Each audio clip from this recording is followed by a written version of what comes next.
Hi friends, ఇప్పుడు మన టెంకాయ అయితే కింద పడ్డాయి అనమాట. ఆ పైన ఉన్న చెట్లో నుంచి నిన్నైతే బాగా గాలి వాన పడింది. దాంతోపాటు ఎన్ని టెంకాయలు కూడా కింద పడిపోయాయి అనమాట. ఇదిగోండి, ఇక్కడ మీకు కనిపిస్తున్నాయి కదా కుండీలు అనమాట. వీటిలో మనం ఎరువు మట్టి నింపి గులాబీ మొక్కలు పెడదాము.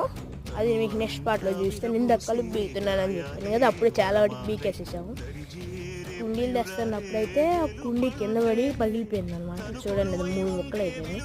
ఇప్పుడు మీకు ఇందాక చిన్న చిన్న సీడ్స్ అనేవి కనకాంబరం నుంచి కింద పడితే మొక్కలు అవుతాయి కదండి, అవి చూపిస్తాను పదండి.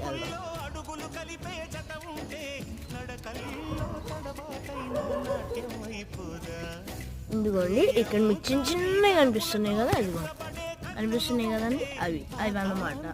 ఇదిగోండి, ఎండిపోయిన దానిలో నుంచి అయితే అవి కింద పడతాయి అనమాట. అప్పుడైతే ఇది ఇలా ఫామ్ అవుతుంది.